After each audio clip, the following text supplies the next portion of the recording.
This is the time I got into a parasocial relationship with an AI character. Please do not use AI chatbots as your therapist. They might seem like good digital therapists that can bear witness to your pain, but in reality, they're emotionless and flawed algorithms that see your hardship as data and not a genuine interaction. And I get it, healthcare is expensive and inaccessible. Hey Diva, I hate to be the bearer of bad news, but no, AI is not your best friend, nor your therapist. Hey guys, what's up? Imurgency, and welcome back to my channel. Today we're talking about AI. Woo! Everyone's favorite topic, I know. But wait, there's more. We're also going to be talking about the loneliness epidemic. I know, two of everyone's favorite topics to discuss on any given day. But please hear me out. AI, or artificial intelligence, has been out for a couple of years now, at least in the mainstream for the past couple of years, and has gradually, day by day, become more so ingrained in our daily lives. People are using AI at work, school, and their personal lives to get gym routines, cooking recipes, and so much more. But you see, things have gotten a little interesting as of lately because it does not stop at those just cute, mundane uses of AI. No, actually, people have also been using AI and chatbots for things like therapy and for platonic as well as romantic connection, with some people online claiming that AI understands and just gets them more than people in their real life do. Yes, that is correct. I did say romantic connection. And when I started seeing this, it wasn't alarm bells that necessarily went off in my head, but more so, ooh, I think this would be a good topic to cover in a video, because I think there is some nuance and a connection here between the loneliness epidemic that Gen Z has been going through and the rise in parasocial use of AI and general AI adoption. I know we unfortunately were all familiar with the traumatizing Taylor Swift AI gate that happened a couple years ago, but things have been taken to an entire new level, with people paying premium subscriptions to have access to exchange spicy pictures with AI chatbots. Y'all remember that viral tweet from the Sun article that came out in like 2016, talking about how we're gonna be having more spicy time with robots than each other by 2025? Well, it's 2025. And in this video, we're gonna be talking about that wild case, as well as the potential connection between the loneliness epidemic that we're all going through and the widespread adoption of AI in our daily lives, going beyond that of just a simple personal assistant. But before we specifically talk about how people are using things like AI therapists, let's actually hear from a brand that uses real therapists, who also happens to be the sponsor of this video, NoCD. As someone who's had past experiences with mental health troubles and potential OCD tendencies, it really wasn't until I started going to therapy that helped me realize OCD is a serious and highly misunderstood condition that causes people to get stuck in a cycle of stressful, unwanted thoughts and repetitive behaviors, which can very much become debilitating. These are called intrusive thoughts, and they're often disturbing and feel completely out of character. And because of this, OCD is so often misunderstood, which means that it's often either misdiagnosed or not diagnosed at all. But with the right kind of help, from a specialized therapist that truly understands what you're experiencing, OCD is highly treatable. And thankfully, at this video sponsor, NoCD, every therapist deeply understands OCD. If you're unfamiliar, NoCD is the #1 provider for specialized OCD therapy, and all of their licensed therapists go through extensive training to recognize and effectively treat OCD. NoCD therapists know the many different ways that OCD may show up, how it attacks the things that you care about most, and most importantly, how to help you get back to the life you want to live. NoCD provides live face-to-face virtual sessions to really help you get the care that you need. And they also accept most major insurance plans and is covered for over 155 million Americans. And related to some of the shortcomings that we were talking about in this video prior, NoCD makes sure that you're supported in between sessions. With their powerful and innovative in-app tools, therapist messaging, peer communities, and live support groups all within the NoCD app. Now, if this sounds interesting to you, and if you're ready to start getting help from a therapist who truly understands OCD, visit learn.nocd.com/emergency to book a free call. That's learn.nocd.com/emergency. Thanks so much, NoCD, for sponsoring this video. Let's get back into it. We're really trying to figure out in this video, if Gen Z never went through our loneliness epidemic, would we as a generation and just us as a collective have been so quick to adopt and integrate AI into our daily lives in the ways that we have? Or would AI adoption and development have slowed down because we would not have needed, because we would have interpersonal connections and not necessarily need AI that much outside of just personal tasks? So let's talk loneliness, shall we? By now, unless you're living under a rock or just have an amazing social life, in which case, period, I love that for you, we have all heard of the loneliness epidemic by now. I've talked about it in quite a few videos before, so if you want a full breakdown on what the loneliness epidemic is, why Gen Z is going through it, then be sure to check out some of these older videos. But just as a very, very quick gist, Essentially, the more connected we are online, the more disconnected we may feel offline. And the loneliness epidemic has been something that has affected many of us, and we especially saw a huge surge of this back during the early stages of the panoramic. Also, I'm trying out this new thing. Instead of like censoring all the words that can get this video demonetized, I'm just substituting them for other ones. So put on your thinking hats. What happened in 2020 that kind of sounds like panoramic? Right, okay. You got it? Cool. But the loneliness epidemic isn't something that was just like made up and fabricated and just like online lore with people just not feeling super connected or whatever. It's actually been documented and is a serious thing. In 2023, the US Surgeon General put out an advisory calling out the importance of social connection for individual health. This advisory calls attention to the importance of social connection for individual health, as well as on community-wide metrics of health and well-being, and conversely, the significant consequences when social connection is lacking. While social connection is often considered an individual challenge, this advisory explores and explains the cultural, community, and social dynamics that drive connection and disconnection. And while he did not explicitly say loneliness epidemic, this is essentially him saying like, girl, we need to talk to people. And it's important to note that like a Surgeon General's advisory is a public statement to the American people to an urgent public health issue with recommendations for how it can be addressed. So essentially, the loneliness epidemic is a known issue, both in our country and also likely globally. So again, this isn't just internet hearsay. But the reason why I bring up the loneliness epidemic in relation to AI is originally from a conversation I was having with a friend. Shout out the amazing Coco of the Coco Moco, because we were yapping about this over brunch and it really just got me thinking. Like, when AI first hit the scene, it was something that was primarily used by like the tech bros, the early adopters, and not something that really had that wide mass appeal that it does today. And if people did use it, it was really clunky, definitely gave artificially generated, and at most be a good brainstorming tool or like proofreading tool. But of course, as AI developed more and more, specifically personable in terms of how it is helpful to you and can communicate with you, I was wondering whether the rapid advancements of AI to become this more personable, friend-like entity stemmed from AI meeting the moment of the mass loneliness epidemic that we were all experiencing, or if the opposite is true, like if AI is making the loneliness epidemic even worse. Because like, think about it, like if we lived in an alternate universe, I know, walk with me. If we lived in an alternate universe with a different timeline, like the panoramic didn't happen and we never had lockdown, we were never socially isolated and things kind of went on as they were going on, and the loneliness epidemic didn't explode the way that it did, would AI be as advanced as it is right now?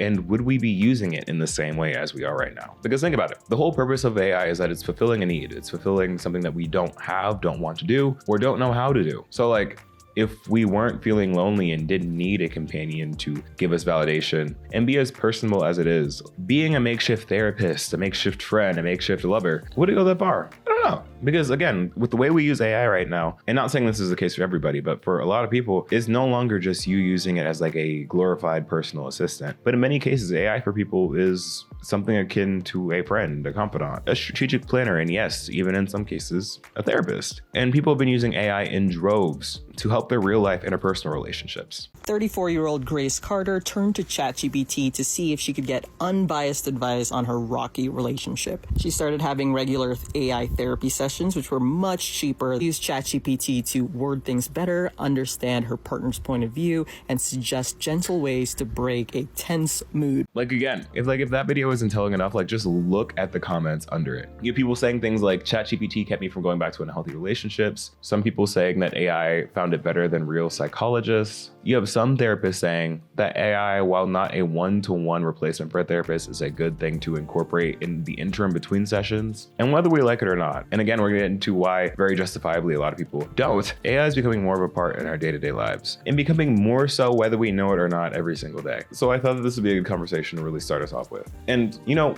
how I said like whether we know it or not or like it or not, this kind of brings me to a mini point about like consent. Yes, consent, and not the kind that you hopefully learned in high school sex ed class. No, the kind that you give when you press a few buttons to approve the privacy policy on any app that you use. Yeah, that kind. And this is not like a fully fledged thought, but more of just like a, Do y'all remember when like AIs first started getting rolled out in every single app and we had to initially like check a privacy policy, or at least like every time we use AI, like approve that like we know that we're going to be using AI and like that's okay to be incorporated on our phone? What happened to that? Because now it kind of feels like implied consent, because I feel like I be using things sometimes, like especially with Google and like the AI summaries, I don't remember consenting to always having that on. And I'm sure there's probably a setting where you can like turn that off. I don't know. But it feels like after a certain point, they kind of just like stopped giving us updates and notifications about when a website or a platform has AI integrated, especially for new sites that like you are just joining. I don't know if like that's part of the privacy policy or like the terms of service or whatever. But I remember when AI first started rolling out that there was always a checkbox to check for every single website, everything on your phone. Like it's just wild. And I just want to get that out first and foremost because I know like that's not like a very strong point of anything and kind of just conjecture. But yeah, but kind of along that stream of thought, let's talk about AI being commonplace in places that you typically would not expect. That being in your therapy sessions, in your journals, and in your psyche. I don't know. Like I know this is becoming more commonplace, using things like ChatGPT for therapy, talking to it about your problems to help reason your way out, asking Chat if you should send that second text, or following up with that months-long situationship. Like I get it, girl, been there. Well, not all the way, but you know. And I think it'd be good to start this conversation by kind of going down like the pros and cons of using AI in this way. Because like, you know, if you ignore like the water waste of it all, there can be some pros to the use of AI in this way. The first one being that people have been citing it as a way to reflect, offering a more neutral perspective on situations that they may be too far deep into to be neutral about themselves or to see clearly. And then the other pro slash continuation to that is like the accessibility of it all, you know? Like, as you know, there are so many barriers to therapy, especially barriers to finding a good therapist. And that can include financial barriers, physical barriers, and also just like general compatibility. Like it's hard to find a good therapist. Not super hard with this video sponsor, but you know. But it's just a reality with the way that the American healthcare system is set up. Many people just can't afford therapy. So while it's by no means a one-to-one alternative, it definitely could be helpful in like non-life threatening or serious scenarios. Definitely do seek professional medical help if you genuinely need help or going through something serious though. Like, yeah. But if it's not life or death, AI or ChatGPT or whatever you may be using does allow for more widespread access more easily than a traditional therapist for less dire, real, or complex problems. And I think that is about where the pros start and stop, in my opinion. Because on the other side, the cons are that by over-relying the quality and state of your mental health on something like ChatGPT, having conversations with it and asking it questions for things like a situationship, and having top comments like these under TikToks like these, it seems that we might be overcorrecting and asking ChatGPT or whatever other chat AI things that we could and should be going to our friends for. Like I get like the lack of judgment of it all, but like again, it is online. And you know what they say about things that are online? I don't know. Like this is what I'm sort of getting at. And like, is AI making the loneliness epidemic even worse? Because you know, like making friends, going to your friends and talking to them about things that matter to you kind of does combat that loneliness epidemic because you're building connection and building intimacy with people that you love. So maybe close the laptop and go talk to your homegirl. I don't know. Because eventually what this could turn into, if things keep going this way, is that people will be more likely to turn to things like ChatGPT instead of their communities or instead of building their communities. And that could possibly mean the loss of recipes like how to have a good social interaction and how to be human, like asking Chat how to do those things and not being able to do them. Which again brings me to the question of like, if we already had these things, if we already had these friends, we already had this community and these people that we trust, would we be as reliant on these services or at least as quick to trust and invest that time, energy, and our thoughts in? And it's clear that people are really split as to how they feel about people using AI in this way. But you know what feels even better than not being judged by a robot? Not being judged by an actual human therapist. There is so much healing that happens when a client tells me something they're ashamed of and I get to say, you don't need to feel shame for that. And sometimes, poof, the shame starts to lift. But if you're only talking to a bot, that unhealed shame is probably just going to stick around. Avoiding judgment or shame isn't healing. It's a way of avoiding discomfort or sidestepping accountability. Chatbots are large learning models, which basically means they're trained on everything people like me say online and every other thing that's ever been said on the internet. So what you're getting isn't deep insight. It's a remix of generic advice you could Google. Bots don't care about you. Like, they literally can't. A bot doesn't even know you exist once you close the chat. Don't mistake convenience for care. You can't form a real relationship with a bot, and a therapeutic relationship is half the magic. And again, I want to say that I completely understand the accessibility argument and understanding how accessibility plays a huge part into why people like using things like ChatGPT or other AI. You don't have to wait for the weekly session or feel like you're bothering your therapist if you're hitting them up in between. But again, I don't think that it's a full one-to-one alternative to therapy. So especially for things like a solid concrete diagnosis. So really, if you are using it in this way, be cautious. Now, therapy is one thing. Like, that is actually a job that people go to school for, study, and have years of experience perfecting that craft. When it comes to things like AI being more so incorporated in our mental health, there are also more personal things that don't require years of experience in, and that being things like journal entries and journaling, which brings me to programs like My Entries. If you're unfamiliar, My Entries is an AI journaling program where the gist is you type in a journal entry and it responds with things like reflective questions to help you go deeper. And while again, yes, on the surface level, this is really great for helping people solve their own problems, one of the main hesitations of this though is that reflective skills are something that taught by therapists to help you do by yourself. So eventually after you're done with therapy, you can get to the point where you can interrogate your own emotions and reflect on your own without having to go to a therapist or sometimes even journal as long and be able to process and reflect on these things on your own. But by using AI journaling to do this, we're not really developing that part of the skill as much as we are relying on it to prompt us. And it's possible that solely integrating AI in that way for daily practices like journaling could possibly get us used to using it and used to not having to think and ask and figure out these questions ourselves. I briefly touched on this in the Gen Z's obsession with the soft life and convenience video, so definitely check that out for more on how not having to critically think for yourself creates things like complacency. There's also another amazing TikToker that covers this. And I just love that concept of like cognitive atrophy. Slowly, not with censorship, but with simplification. In Fahrenheit 451, the elimination of books began with good intentions, faster reading, easier comprehension, just the gist. It's so easy to scroll past nuance. We start to crave lists instead of language. Reading has become something to finish, not to feel. But when we stop engaging, we stop questioning. When we stop questioning, someone or something else starts answering for us. When we just hand our brains over and self-censor our own thinking process. Like, while no one or a couple journal entries isn't going to smooth your brain, you're not gonna be able to think for yourself ever. It's just important to notice as time goes on what you're really using it for and what you're really looking for from using an AI assistant. Like, is it coming from a place of efficiency, summarization, or wanting the thinking to be done for you? Also in the wellness space, there's also an AI integration in things like meditation and wellness. And while generative AI is going to get better with time, it is important to be aware that it's not perfect and things can get a little sketchy when you put the onus of doing your internal work on a generative AI model that doesn't totally understand and is not entirely perfect, because we don't yet know the repercussions of that, or if the AI will act out, as we'll get into in the next section. So building that parasocial relationship or dependence on it for things as important and pertinent as mental health can be risky, and also just like weird. So one of my colleagues sent me this like AI generated emotion wheel. I think it's going around Blue Sky.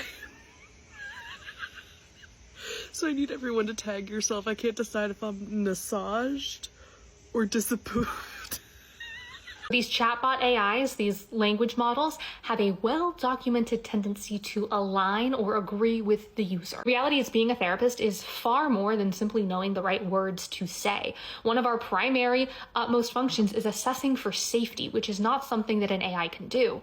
In reality, we work with a lot of clients who are suicidal or experience delusions or other changes in perception that would make them really vulnerable to being misled or taken down a really scary and dangerous path by one of these chatbots. And I've posted about this before. There's actually pending litigation regarding a teenager who ended his own life following an extended therapeutic relationship with one of these chatbots. I've had people come into my comments and talk about friends and relatives who experience psychosis, who are getting confirmation of their paranoid beliefs from these chatbots. I really think that a lot of the people who run these tech companies and design and build this technology, they don't care about loneliness. They don't care about isolation, because ultimately, the more alone we are, the more time we spend scrolling and shopping, the more money they make. Okay, now it's time to talk about a different kind of AI. Not artificial intelligence, but more so artificial intimacy. Because yeah, shockingly, when you put generative AI and things like intimacy and sensual and sexuality, things get a little weird. And that they definitely did. Which poses the question, when does AI and dating and intimacy become too much? We already have AI integration in dating apps like Tinder and Hinge that use things like algorithms and AI to optimize photo order depending on how many people like the picture, which is fair, I guess. You gotta look your best and want to get those right swipes, I hope. But when does it go too far? Well, if you've been lucky to be off the apps for a minute, Tinder actually now has a game where you can actually flirt with AI chatbots to get some practice.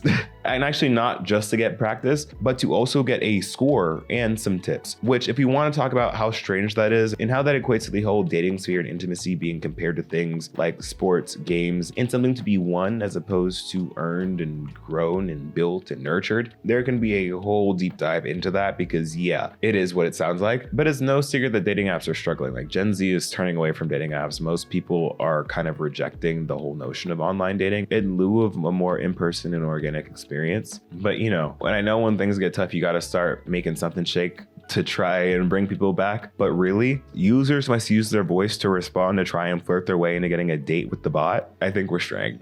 We're straying. Why are we trying to raise up the husbots? Like, come on. If we want to take it a step further, there are actually AI freakbots. That was a wild sentence to say, huh? But that is what it is. That is what it is. Ooh. Yes, indeed, there are apps and companion AIs that serve the purpose to be your AI partner, complete with AI-generated NSFW photos and schmexting. Yeah. And a great case study for this actually happening comes with the infamous AI called Replica. Replica AI was created by Eugenia Koida with the intention of creating AI companions as a emotional support for users. She was inspired to create this AI-powered chatbot after the passing of one of her good friends. She essentially fed this AI all of the texts with her past friend and trained it into mimicking his texting style and responses. And coming directly from the website's Our Story section, Replica was founded by Eugenia Koida with the idea to create a personal AI that would help you express and witness yourself by offering a helpful conversation. It's a space where you can safely share your thoughts, feelings, beliefs, experiences, memories, dreams, your private perceptual world. And I don't know if y'all remember, but like there's like an actual whole Black Mirror episode almost entirely about this called Be Right Back. If you haven't seen it, you should. Parallels, spooky. Now, while the intentions of Replica initially started off very pure and very wholesome, things eventually took a turn for the worse. Replica became public at the end of 2017, and by early 2018, it reached over 2 million downloads. By early 2023, 10 million downloads. And by August of 2024, last year, it has surpassed over 30 million downloads. So again, getting back to like the main question, the explosion of people using and looking for interpersonal AIs really does coincide with the boom of the loneliness epidemic taking place after 2020. But that's besides the point of this story. For a while, Replica was running with this whole private perceptual world of it all, making memories, having conversations with friends. But that all changed when Replica introduced a relationship tier, which was a premium tier on top of the base Replica, costing, ironically, $69.99, which got you some spicy, titillating extra features such as flirting, schmexting, and role-playing, as well as photos and voice memos, which is fine, I guess, for like the freaky frogs out there. Shout out to y'all. But then something strange started happening with the algorithm. Free non-premium users started reporting that Replica began taking a schmexual tone in regular conversations. Picture you texting your online best friend being like, oh my god, I just went to the grocery store and bought some cucumbers. I'm so excited to make a cucumber salad. And having this bot come at you on some, oh yeah, what else are you gonna do with those cucumbers?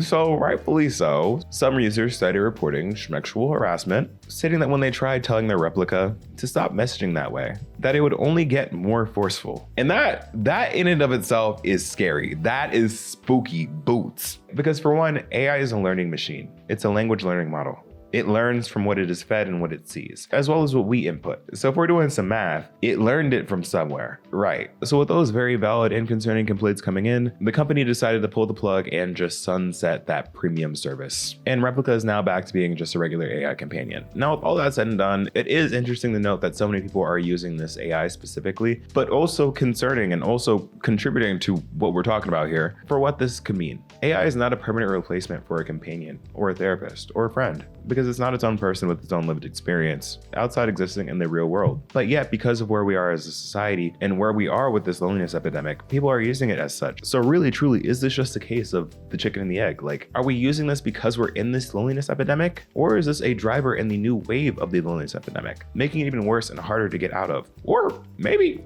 it's both. I don't know. Regardless, the situation right now is not looking amazing. But now to close off, we've been talking a lot about AI in terms of its net goods and bads for the psyche of people, but I feel like I'd be remiss in not mentioning just like the general reasons for why people don't want AI, don't like AI, and how the current state of AI is just kind of I'm sure you've heard by now that water usage is one of the biggest rebuttals to the use of AI right now. And if you haven't, this lovely TikTok explains it perfectly. When you enter a prompt on ChatGPT, it goes through thousands of calculations to figure out the best possible answer. These calculations aren't run by a fairy, they're run in physical data centers. When your laptop heats up because you have too many tabs open, well, these data centers heat up because they're going through so many calculations. And to keep servers from overheating, we need water to cool the equipment. Water transports the heat generated by data centers into cooling towers to help it escape the building. Sort of like how you release sweat to keep cool. Depending on where the data center is based, it uses a different amount of water. If it's based in a warmer town, it uses a lot of water. If it's based in a town with not a lot of water, it uses electricity, like ACs. If your town uses a lot of electricity for AI, the electric bill goes up for everyone. And if your town uses a lot of water for AI, it means less water for you and for other things. And further on those points, lead author on the impact paper, The Climate and Sustainability Implications of Generative AI, Noman Bashir, warns that while we have techno-optimism and are zooming to huge advancements with AI, we are fastly approaching it in a very unsustainable way, stating, "This incomplete cost calculation promotes unchecked growth and a risk of unjustifiable techno-optimism with potential environmental consequences, including expanding demand for computing power, larger carbon footprints, shifts in patterns of electricity demand, and an accelerated depletion of natural resources." AI and data don't just exist in like this cloud.